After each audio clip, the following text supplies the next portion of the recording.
خبر شامل کرتے ہیں بولان مچ سے۔ ہمارے نمائندہ حفیظ اللہ بنگلزئی کی رپورٹ کے مطابق مچ گیس بحالی کا کام صوبائی وزیر بورڈ آف ریونیو میر عاصم کرد گیلو، چیئرمین میونسپل کمیٹی مچ میر سعد کرد کے تعاون سے سردار ثناء اللہ کرد اور سوئی سدرن گیس کمپنی مچ کے انچارج طلال بلوچ کے زیر نگرانی میں کام جاری ہے۔ مچ ندی میں گیس پائپ لائن متعدد مقامات پر ٹوٹ چکی، کوشش کر رہے ہیں کہ شام تک مرمتی کام کو مکمل کر کے شہر کو گیس کی سپلائی بحال کریں۔ یہ بات سوئی سدرن گیس کمپنی مچ کے انچارج طلال بلوچ نے میڈیا سے بات چیت میں کیا۔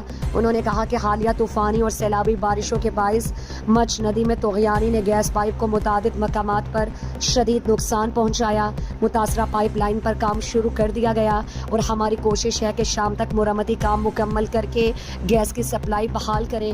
انہوں نے کہا کہ ہمیں عوامی مشکلات اور تکالیف کا مکمل ادراک ہے، جس کو مد نظر رکھتے ہوئے متاثرہ گیس پائپ پر مرمتی کام کو باقاعدہ شروع کر دیا اور ٹیم مختلف مقامات پر پائپ لائن کی مرمت کام میں مصروف عمل ہے۔